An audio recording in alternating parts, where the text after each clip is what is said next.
Hello and welcome to Transplanar RPG. We are an all-transgender, person-of-color-led, dark fantasy actual play channel featuring homebrew stories that center non-colonial, anti-Orientalist world-building and campaigns about queerness, grief, hope, and the power of love. GODKILLER, First Blood is a 16-part podcast miniseries that follows a mythic, violent, and transformative tale about a single mortal rising against the challenges of the divine. Tonight, your god is me, Connie Chong, and my god killer is C. Thomas. First Blood is a dark fantasy series that explores themes that may be triggering for some listeners. Content warnings for this episode may include fantasy violence, gore, body horror, classism, poverty, religious imagery, grief, trauma, ghosts, explosions, fire and immolation, vehicle crashes, cannibalism, death, and mentions of zealotry and sacrifice. Episode 7. Chariot.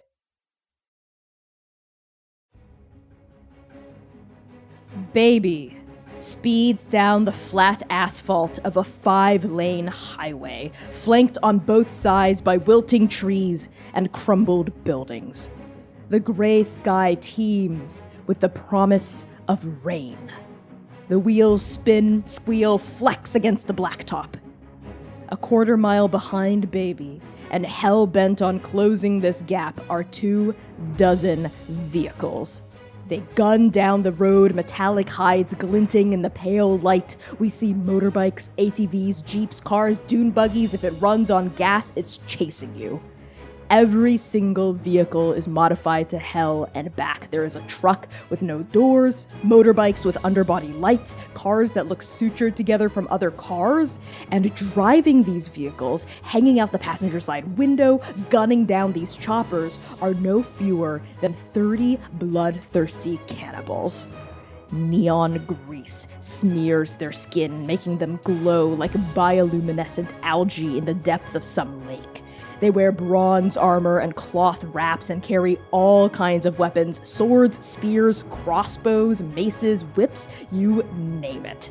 They are whooping and hollering, and their engines are roaring, and their tires are screeching against the road, but they are not the biggest threat. Galloping in the center of these 24 vehicles is a massive, metallic, chrome-plated, 6-legged centaur with a body shining like anodized titanium. The torso of a well-muscled, 9-foot-tall woman protrudes from the chest of the horse.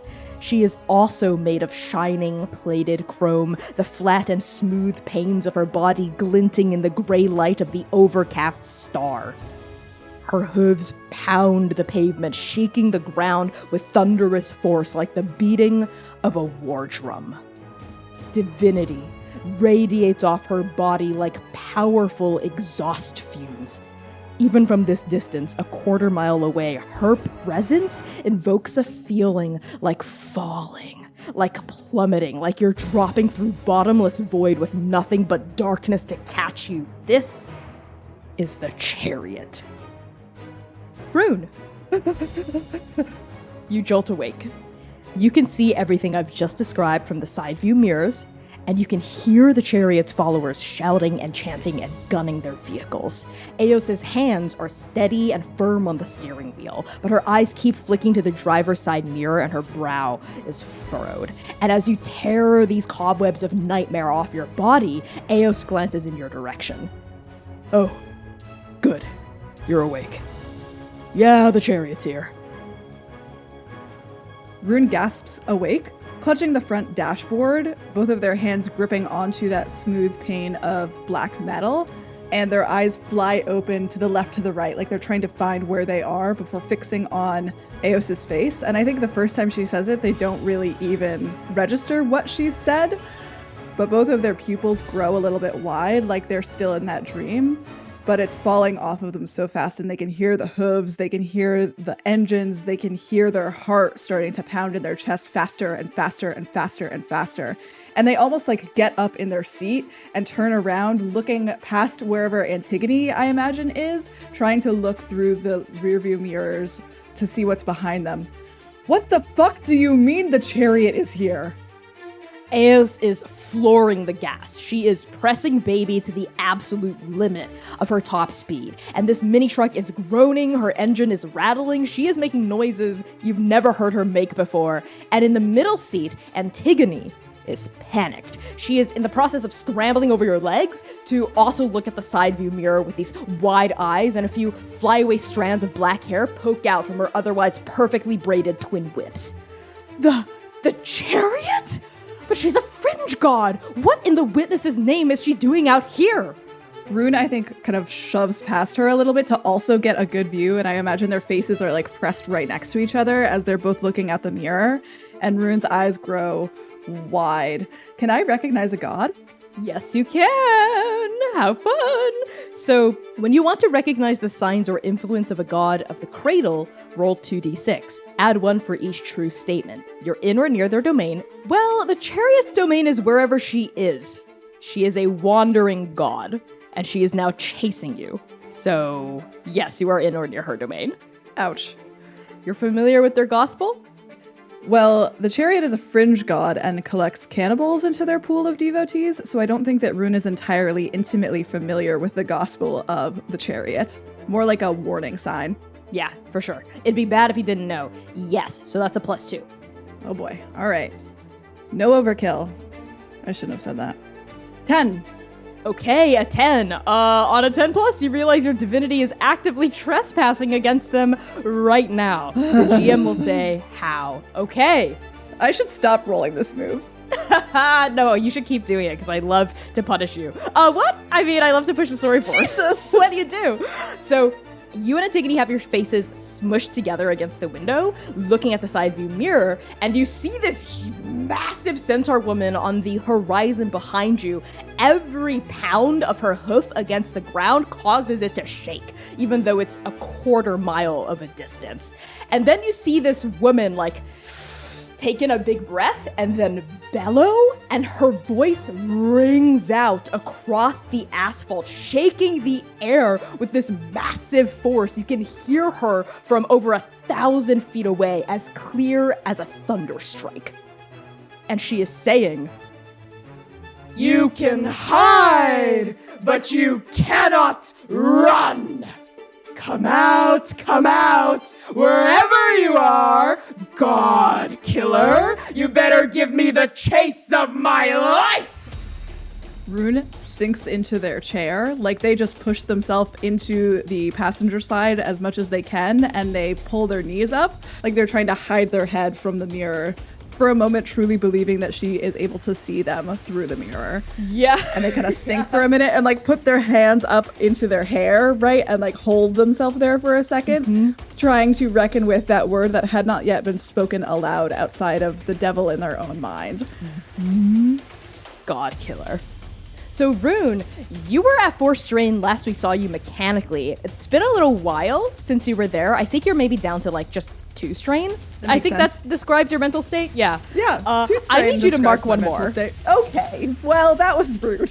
So you're at 3 now, as stress is starting to compile in you, and this god is recognizing you as God Killer, saying a phrase that you thought was at the very least safe within the confines of your own mind. It's like someone peering into your head, which is presumably the last bastion of privacy you have left, and plucking a horrible, squirming, threaded thing from it and laying it out in daylight for everyone to see. It's horrifying. Yeah, for half a second, Rune doesn't even remember that Antigone and Eos are there. They are just completely caught in this moment as that word echoes around in the interior of their mind, and that dream is still pulling on them. The memory of Athamos going down that city street, the devil speaking to them again. And it all kind of coalesces into this moment where Rune feels frozen in the headlights. Pulling you out of this moment of reverie is Antigone, as she grabs onto your arm and is like pulling at you and staring at you with wide eyes. What is she talking about? Rune fixes her with this wide-eyed stare. I I don't know. I don't know. Wait, how does she know what happened to Athamos? She's not the witness. She can't have seen what happened down there. Well, it's not like it was in a dead zone, right? No. Aren't all the gods supposed to know when another dies? Well, some theorize that all gods can feel it in what remains of the river when one of their brethren goes, but they don't know the details of it. They don't know who did it. They don't know how it happened. Sometimes they don't even know where. Only the witness, the one who sees all, is privy to such information. So how the hells would the Chariot know? And how would it know that it's you? And oh no, she has it all confused. She must think you are the devil. She must be chasing the devil because the devil is in you and controlling you, and the devil is the one who killed Athamos. So if I just tell her that I'm the speaker and that we are fixing this and that she is infringing upon the Six's domain, that is right, she is infringing upon the Six's territory. And Antigone is she unclips her seatbelt and she's starting to claw at the ceiling of the truck to open up the sunroof. Oh, hey, hold on there, princess. And Rune kind of grabs her by the waist and pulls her back down into her seat. Hold on there. What? How dare you unhand me? You cannot touch a speaker of the above. And she's pounding at your hands to get you to stop. Is that really, really, really what we want to focus on right now? Because the second that you go up there, number one, you're going to fall off the fucking truck. Number two, do you really think that they're going to stop and listen to you? Lady Antigone, the heretic has a point. These cannibals are armed. As soon as you poke your head out, they're going to... Eos! It's fine. I am a speaker. They will recognize my authority. It is... They cannot not. Cannibals do not recognize authority. That's the whole point of being a cannibal. But they can't be here. This isn't the fringe. We are miles away from the fringe. Well, that is too fucking bad because they are here and now we have to deal with it. But they're breaking the rules. And Rune puts her back in her seat and reclips her seatbelt, just reaches across her, clips her back into the chair, and then leans over Eos, looking at the dash to see how much tax is on the engine right now and how much gas they have left. Because last I remember, we only had half a tank of gas left to our name. As soon as you lean over and look, Antigone's fighting you, right? But you're pressing her back into the seat. As soon as you lean over and look at the dashboard, that's when both you and Eos see the empty gas sign. Ding! Light up. That is so annoying. Yeah, both of your faces are fixed onto that light. And then at the same time, I think you make eye contact. You look at it and then you make eye contact. And she goes, buy me time.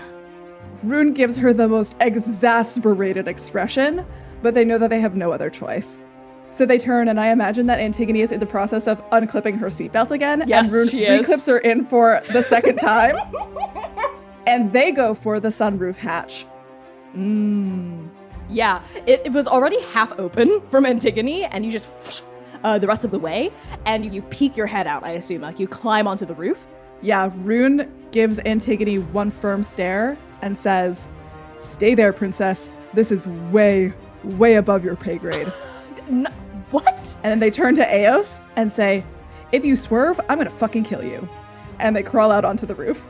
As you scramble onto the roof, you can hear Antigone calling after you, nothing is above my pay grade. I am the speaker of the above. There's nothing above. And then I think you hear Eos's low tones entreating her to calm down, right? And then both of their dialogue washes out of the way as all you can hear now is the wind whistling past your ears and the drumming of this huge centaur's 6 hooves on pavement and the roaring of motorcycles, ATVs, cars, caravans, trucks behind you.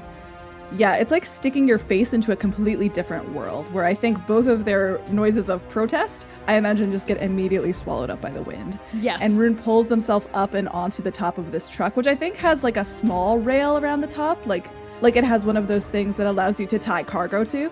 And Rune stays low on the ground because they know that the second that they stand up, they're going to get buffeted by the wind even more, so they try to adjust to it by moving slowly on their hands and knees towards the back of the truck.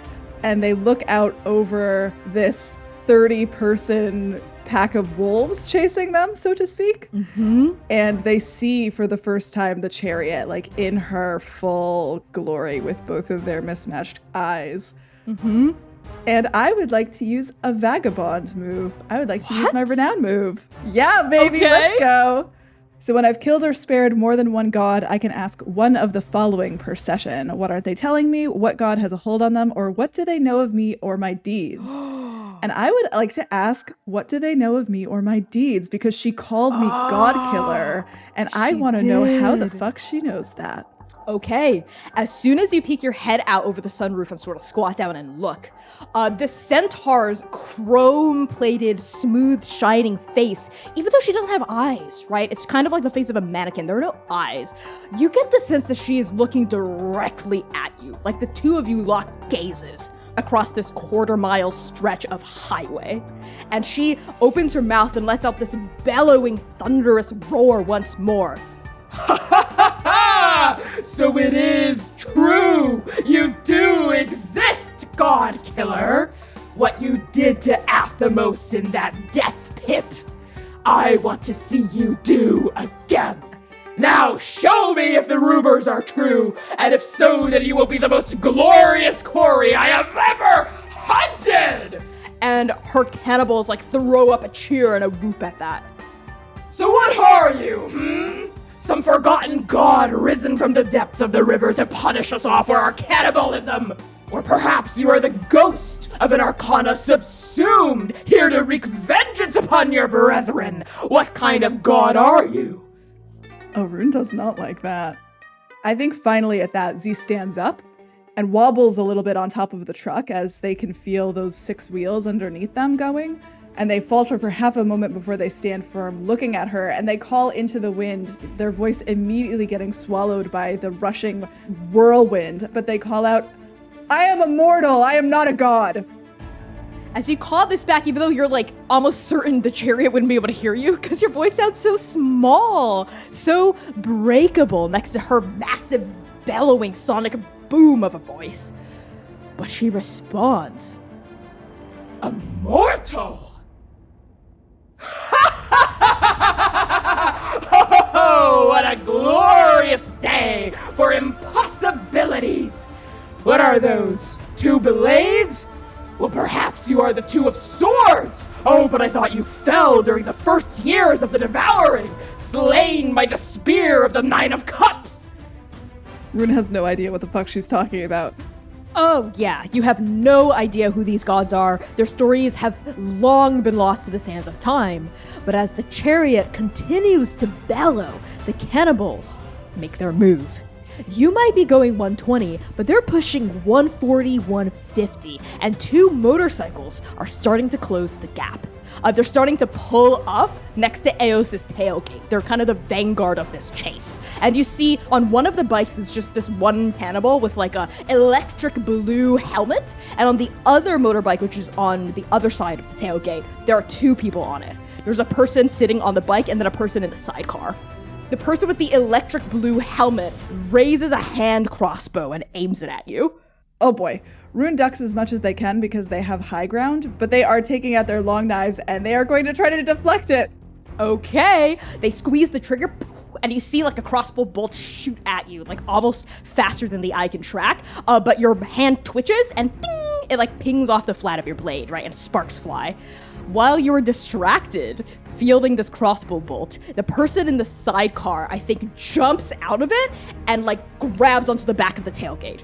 But they miss a little, so they grab onto a rail and like their legs are kicking out from underneath them, like bare feet above the rushing asphalt. They're trying to climb their way on top.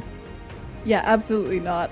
Rune with one hand is still holding their long knives, ready to deflect any other crossbow bolts that come at them. The shine of the metal coming at their face enough to alert them as it glints in this half light. And they are moving toward that person who's trying to climb on, and they stick their foot down over the edge of the truck, and they're trying to kick them in the face so they fall off. Wait, that's so funny. I think it just works. You kick at him with your boot. They also have a helmet on, but you can hear them go, rah, ah, ah. And they're trying to reach for a knife they have strapped to their waist at the same time as they're trying to hold on, but it's not working well for them, and you're able to get them to let go. As soon as they let go, their body hits the ground, going like 120 miles an hour, boom, and they roll. And you see other vehicles behind them like part, so they don't run them over. And the rest of the mortals who serve the chariot let out a whoop as they see their companion fall, and they like gun their engines even harder. That's why you wear a helmet! Yeah! Well, he did have a helmet on. So maybe he survived, right? Rune lets that one go in the wind, I think. Yeah. And they need to busy themselves getting the rest of these cannibals off of Eos's tail. What would I know about cannibals, generally speaking, from my teachings and my time as a heretic? What you would know is that they are bloodthirsty worshippers. They're zealots. So they're kind of like heretics insofar that they are shunned from the cradle, but in the opposite direction. Whereas heretics seek to like create communities beyond godhood and envision what mortality could be without being under the yoke of divinity, cannibals are kind of the opposite. They're like full on in worshipping specific gods and will do whatever those gods say, even killing people and sacrificing themselves. These are like the hardcore believers of the cradle. Yeah. Rune tastes ash in their mouth, I think. And they are now busying themselves on top of this truck, using both of their long knives to try to get these cannibals off of Baby's tail. And I think there's some shouting of like, don't scratch the fucking paint, as they're like going at it. And I think they're utilizing their chain most of all. The chain on their long knives to send their long knife down into the spokes of different vehicles as they come up beside Baby, like into the dashboard or into the wheel jam or into the steering wheel of whatever motorbikes are coming up beside them to jam out the vehicles. They're not aiming for anyone in particular. They're not trying to kill or stab anyone. Okay, that sounds like a tempt fate roll dear. then. So when you tempt fate with your actions, say what perilous feat you're trying to accomplish and roll 2d6. I am trying to fight off 30 plus cannibals by myself without killing anyone. Yeah, that sounds perilous. Okay, so add one for each true statement. A skilled ally is lending you a hand. Yes, Eos is driving. So yes, you have no other options. No, I've got other options, yeah. You're not near the domain or agents of a god that wish you harm. That is not true, so that's a +1. Oh boy. Okay. 7. Oh my god, you're weirdly good at tempt fate. So on a hit, you get through it mostly unscathed. The fates spare you for now. So paint me a word picture of what it looks like as this one guy goes under the wheels, and then this other person loads the hand crossbow again and aims it at you, while the person with the now empty sidecar is trying to like get their vehicle parallel to yours, and you see like a spear come out of like modified holes in their cars. They're trying to punch it at Baby's tires. Oh my god, not her tires! Rekcha is going to fucking kill me! So Rune takes their long knife and they throw it down toward the person who is aiming the crossbow bolt. And I think as this person raises that weapon, the chain of the long knife kind of wraps around their arm, and up on top of the truck, Rune pulls taut, and brute forces like moves their arm back to pull his arm to steer that motorcycle into the other one and like crash them together. Yeah, no, that works. There's a screeching, squealing of rubber on concrete as we see skid marks across the asphalt, and then these two vehicles smash into each other just as the spears come out, and within inches of touching the tires, bam! Like these motorcycles collide, and there's like a small explosion of flame as we see both of the riders flung off of their vehicles. They hit the asphalt, they roll off to the side as their vehicles also tumble. So those two riders are out of commission. And with that moment of breath, Rune is going to look around because you said we're on this big, long highway. Correct. But we are going to get outrun if we stay on this big, long highway. So I'm going to tell you several things at this point. First is you feel something cold and wet begin to splatter onto your head, your hair, your nose, your shoulders as it begins to rain. Because it was overcast here, and everything feels thick and staticky, you know, like the scent of petrichor, but mixed with diesel fuel, and now it's raining. And you see Eos turn her hands over the steering wheel through the gap of the sunroof, and then Baby starts cutting across lanes, kind of to the left.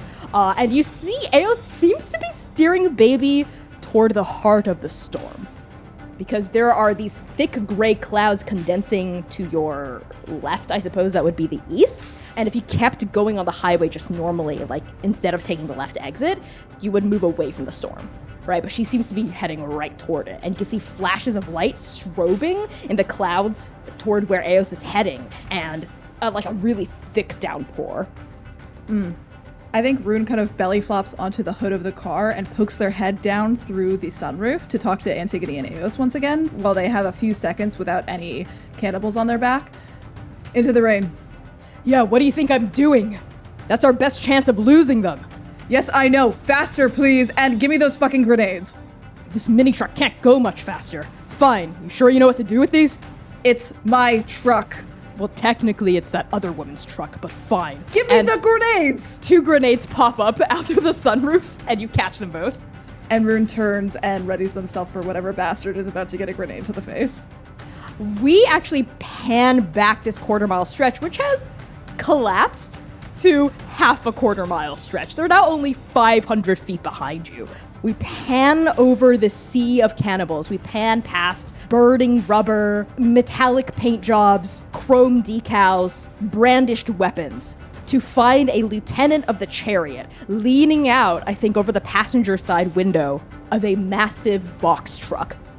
And the sides of the box truck have been painted to look like really menacing. There are flames and spikes and skulls on pikes, stuff like that. And this lieutenant is a woman with this kind of hollow-looking face and like a skeleton head kind of painted over her skin, and like a completely shaved head as well. She leans out and like bangs the side of the passenger side window to get the Chariot's attention and says, "Oh, mighty Chariot!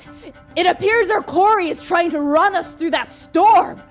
But it's not just any kind of storm. That's gas rain." Gas rain? And then we push. What the fuck is a gas we push rain? back through the cannibals, back to where you are. What do? I assume Rune can't hear that just because of how loud the wind is. Nope. Uh-huh, fine. Correct. Okay. That's for the audience only. Okay, great. I don't even want to know. I'm gonna ignore that. I'm just gonna pretend I don't know what's happening here. Okay, yeah, as Rune looks up and realizes how much of the distance has closed between them and the Chariot, they immediately unclick those 2 grenades in either of their hand, and they're just going to launch them down at the ground, tossing them as far as they can toward the cannibals, but trying to get them underneath the wheels of the vehicles chasing them.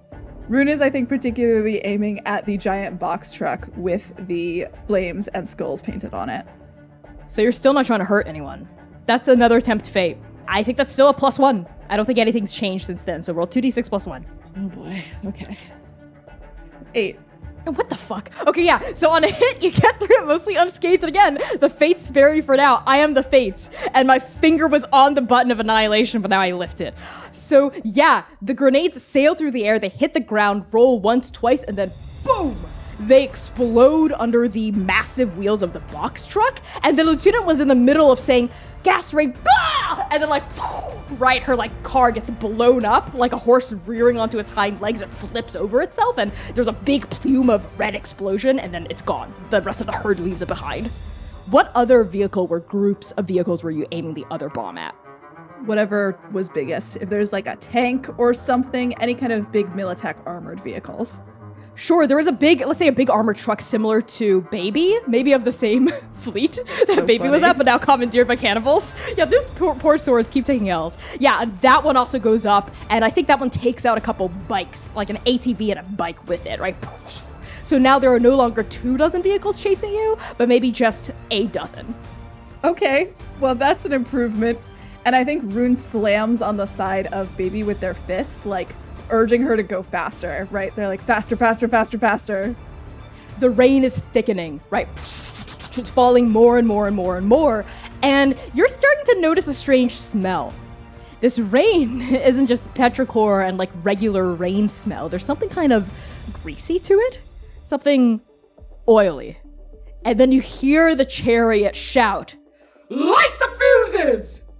and you see 6 cannibals leading out of their ATVs, leading out of passenger side windows, standing on top of cars like you, pull out these spears or something, like some kind of throwable wooden projectile, like long, thick sticks with cloth wrapped on top. And they lift the cloth up to the rain to get it drenched, and then they strike a torch against the other side of their body and stick the torch against the cloth, and a huge conflagration, like a pillar of fire, leaps up from each of their spears. And you see like 6 of these being hawked back by arms as they're aiming it at you.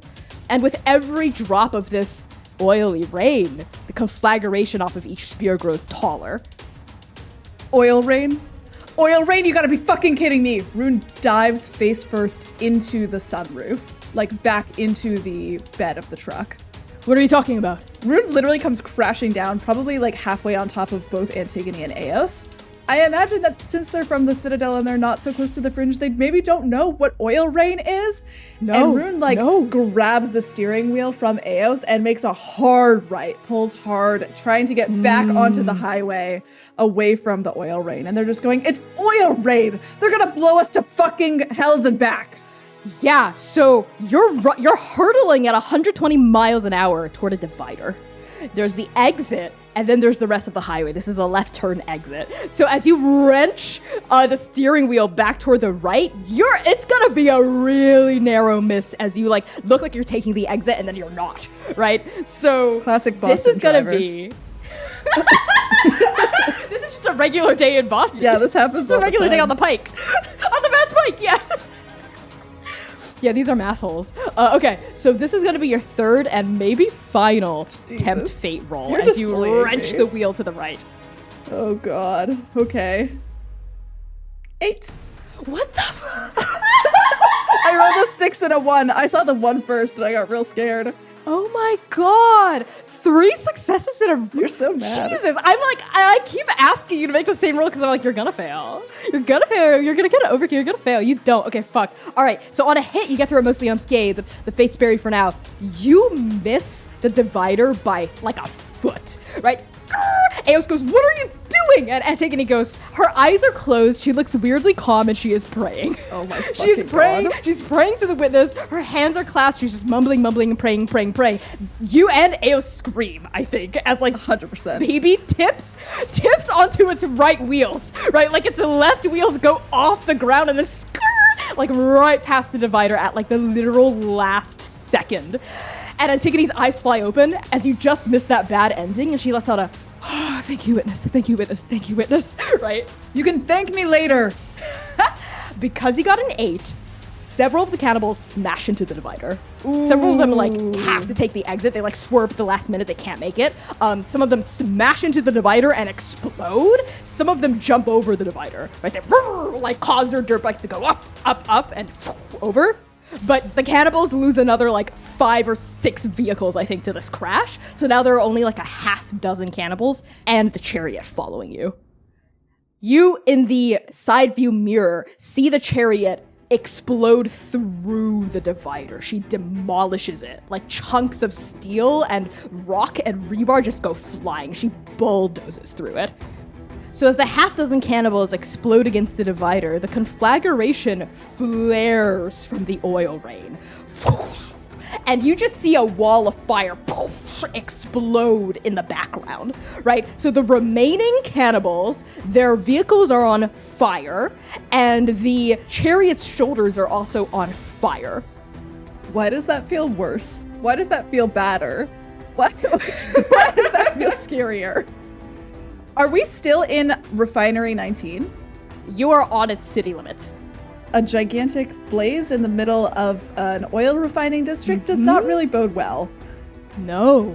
You can see because the ground is slick with gas, right? And you can see fire beginning to leap, right? And spread.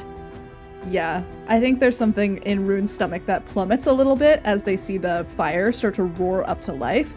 But they can't fight fire. They can only fight cannibals, and they can hardly fight cannibals. Yeah. So I think Rune grits their teeth, lets go of the wheel, turns to Antigone and says, you can thank me later, and then pulls themselves back out onto the roof, getting slick with oil as they go. Yeah, the oil is starting to lessen as you're driving away from the source of the storm, which is over a particular quadrant of Refinery 19, I think.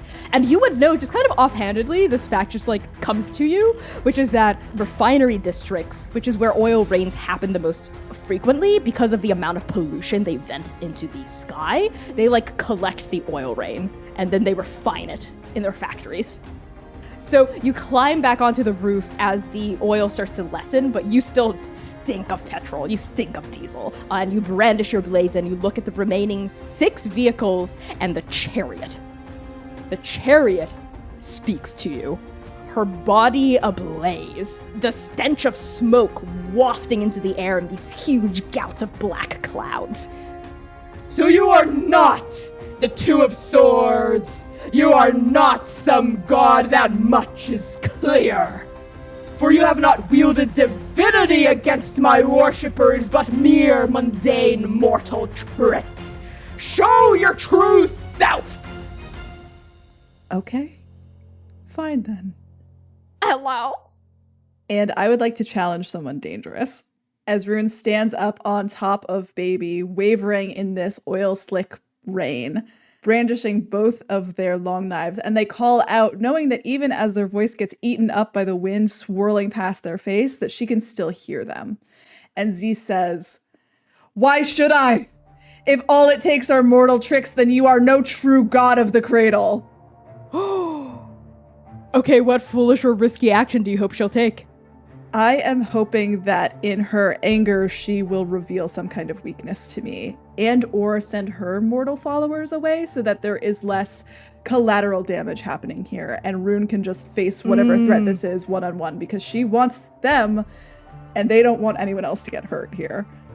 Okay, add one for each true statement. They care about your opinion. I think she does. She's really interested in you as a quarry. God. They think they're stronger than you, absolutely. The crowd is on your side. The crowd is torn. There's Eos and Antigone, and then there are the cannibals, so you're not going to get that. That's a +2. All right. 11. Overkill. Okay, on a 10+, you push too far. Your target reacts instantly, violently, and dangerously. Oh, God. I fucked up. Oh, today is the day you have breathed your last, God Killer. And the chariot gains speed. She runs past the cannibals in front of her, just galloping past. And in this moment, you get the sense that she, this entire time, could have done this. She could have caught up at any time, but she was enjoying the chase. She was enjoying the hunt. But now you've done it. Now you've goaded her into acting violently. In like 3 gallops, she has closed the distance between herself and Baby. One of her huge arms swings down and she tries to grab you off the roof of the car. I'm nice, so I'll give you a chance to react. So funny you say that, Connie, because I think that as she comes closer, Rune sucks in a deep breath of oily water and runs forward and off the edge of the truck, jumping at her to meet her halfway. Okay. Yeah, her arm sweeps down to grab you. She was not expecting you to jump off of the car at her, so I think she misses, right? Her fingers grasp air as you crest into the atmosphere between the two of you. What are you trying to do? There is a flash of a memory of Freya coming down with her 2 twin daggers striking into the collarbones of the devil, and Rune's body forms that same perfect arc of violence through the air as they bring both of their long knives down and onto that chrome plating of her collarbones. Or at least they try to. That sounds like you're trying to inflict violence upon her. So yes, it does. Yeah, okay, so why don't you roll 2d6 and add one for each true statement. They wish you harm. That's interesting. She wasn't before, but now she is. Okay, I'll give that to you. +1, you're desperate? Yeah, I'm pretty desperate at this point. I'm getting chased down by a god. Yeah, okay. You're pretty desperate. Is it personal? It's not personal yet, I think. Okay, so +2. Okay. 10. Overkill again. On a 10+, you lose yourself to righteous fury. I will tell you the costs of your divinity. Your blades sink into her massive collarbone. They do not shatter like Freya's did against the collarbone of the devil, but they sink in. And she lets out a "Ugh!" like a surprised and pained shout, like someone getting like bitten by a snake. And you see blood begin to ooze out of her skin, and it is this black diesel feel blood. Just in this moment, as soon as you see the blood and you smell it, I think we zoom in on your face and we see your eyes go wide, like you've just taken like a hit of some kind of like adrenaline shot. You know what I mean? As you see this blood, as this god's divinity is sloughing all over your body, and your right eye begins to bleed black as well, as exploding out of your back, we see from behind are holographic red crimson images of ghosts from the river. It's like they're trying to tear themselves out of the river using your body as a portal in this moment that you wreak divine violence upon the chariot. It does not feel great, Rune. Yeah, it feels like there's okay, something yeah. inside you trying to tear its way out of your soul. And you can hear voices swarming you. Make them pay. Make them pay! Yeah, Rune's eye instantly goes black all the way. Their sclerae just get eaten up by this inky dark blood as they begin to cry out of one side of their face, and they sink their long knives in, and I think they use their legs to kind of prop themselves up off of her body, almost perpendicular to it, like their feet are on her torso, and they bring one of their long knives out of her body, using the other one still resting in her collarbone as leverage to keep themselves on her, and they're going for her face this time.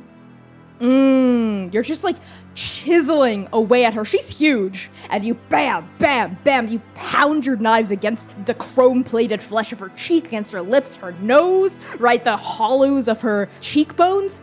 And they do slide in each time, like punch, punch, punch. And these like thick gouts of obsidian black blood stream from her face. But she's not dead. You're injuring her, you're maiming her, but she's not dying, right? She's letting out a, oh, you little, as you punch, punch, punch, as these ghosts continue to try to tear themselves at your back.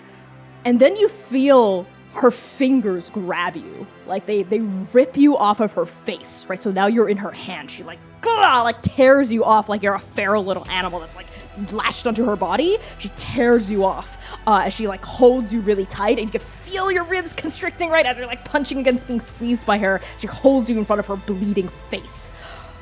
You. What is that bleeds out of you? Home? How do you have home inside you? Answer me! She squeezes you a little harder as the ghosts continue to try to tear themselves out of you. Mark another strain. Okay. You're at 4. Yeah. I don't think that Rune can form words right now. I think that it is not possible for them to do so. And they just roar in her grasp, wreathing and feeling these ghosts pulling at them from the inside, using their body as a portal. Yeah, as a portal through the inside of their head. And they are like stabbing down into her hand, into her fingers, trying to get her off of them. She doesn't, right? Even as her fingers bleed, even as she snarls with each jab, she is like intensely focused on holding you. I was in search of a glorious quarry, a hunt that would go on forever. Every god, every mortal, every monster I have hunted, I have caught up to, I have devoured, and every devouring fills me with power. Oh, but still I yearn, still I hunger, still I lust for the perfect chase with the perfect prey that never ends.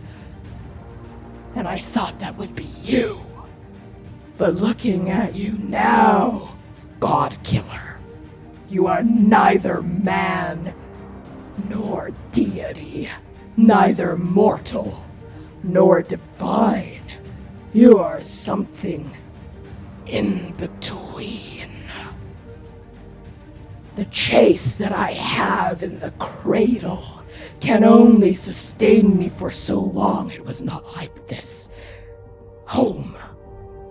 But if I were to go home, and her other hand swoops up and starts to like approach you, and you see like her index finger extend and then sharpen, like the chrome extends to like a sharp bladed point as she approaches your body with it, the intention to rip you apart. In bullet time, like it's like time slows down as you see this massive point come down at you like an executioner's axe, and then you hear that voice, that dark, massive, shark-like voice rise up, penetrating the howling shrieks of the angry ghosts around you, as the devil whispers in your mind, Oh, Rune, Rune, Rune. Have you already forgotten what you need to know to kill a god? You can't just stab her with your knives. It's not going to work like it did against Athamos. Every one of us has a different, fatal flaw. You found mine because I showed it to you, darling. Now find hers. And I think with that, the tips of Rune's fingers ignite. Fire. She bleeds diesel fuel. And I would like to wield a power. Okay. The devil's power, right? Hellfire? Yes. Okay, so when you wield a power to do something only a god can, roll 2d6. Add one for each true statement. So what are you're trying to ignite her, right? You're trying to ignite her blood with hellfire? Yeah. Okay, so add one for each true statement. You've done this specific act before perfectly? I don't think so. No. Are you desperate for this to work? You can mark one strain. You would hit 5. We would resolve this first, but then you would also hit 5. Yes, I am desperate for this to work, and I will mark that 5th strain. Okay, so it's at least a +1. You're close to the shrine, lair, or domain of the god he took this power from. Yeah, because it's inside your head. Okay. So you're always going to have a +1 if you use Hellfire, at bare minimum. Roll 2d6. All right. Uh-oh. 5. On a miss, your power sputters and your enemy seize on your weakness. Suffer 2 strain instead to achieve the full effect before they can react. Here's the bargain I will give you. I will let you achieve the full effect. I will let you get that hit, right as the move says, if you auto-miss on your 5th strain. If you agree to auto-miss on that. Oh, hold on, I have to go see what that does. When you suffer your 5th strain, choose whether you succumb or persevere. If you succumb to the strain of your existence, you die, basically. Describe how divinity explodes from you as you die, altering the cradle forever. Or if you choose to persevere, you would roll 2d6, but I'm asking you to take that auto miss. It's a 6-, you fall unconscious. You would clear 1 strain, but I would describe the desperate scene you find yourself in when you wake. Oh, I'm so into that. You're fine with that? I'm so into that. Okay, all right. So this is gonna work fully. Tell me what it looks like as hellfire explodes out of you. It starts at the tips of Rune's fingers, clasped against the edges of their long knives that are currently resting in her collarbones again. And from there, it sparks immediately. And there is an explosion as both Rune and the Chariot go up like a lit match. They explode into fire and flame, and even the raindrops around them also explode into flame. So it just like crawls upward into the sky, into the clouds, and the clouds explode in fire and flame. Oh, yeah, that's badass as hell, yes! It's like chain fire that just, like a huge eruption of flame just licks all the way up to the heavens, right? Like an oil fire that just, bam, it explodes, it cannot be controlled. Rune. The Chariot screams. I don't think you've ever heard a god scream before. Athamos never got the chance to, and the devil had died with a smirk on his lips. But the Chariot screams as you burn her from the inside out. She lets out a and it sounds horrifying. If gods can wreak a degree of violence and magic and power beyond mortal comprehension, then it stands to reason they can experience pain to a level mortals cannot. And she lets out this like roaring wail of agony as her fingers loosen against you. And I need you to tell me right now, do you kill her or do you spare her? Let me add a little bit more information before you make a decision. As she's screaming, you hear words come out. She's like screaming between sentences, gasping for air, gasping for some kind of salvation, for some kind of break in the suffering. She's saying, Home. I just want to go home. No, please. You. what do you do? Rune kills her. And the last thing that they say before they fall unconscious is, Then let me take you home. Okay, Rune, I need you to roll to kill a god.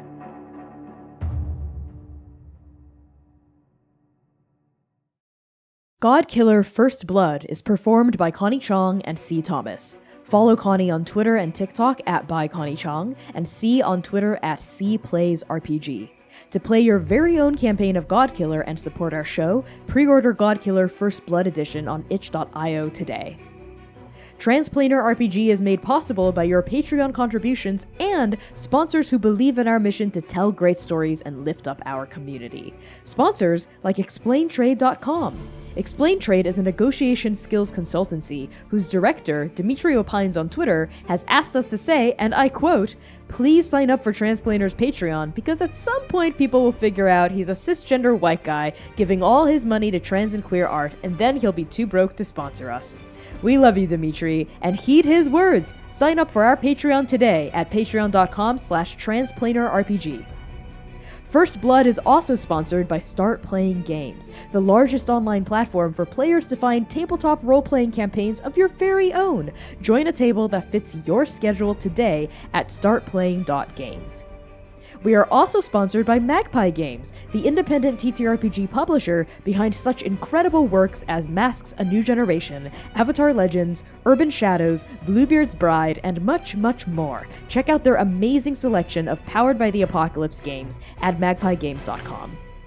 Finally, we're proud to be sponsored by Roll. Roll is an online RPG platform that serves as a video-first alternative to complex virtual tabletops.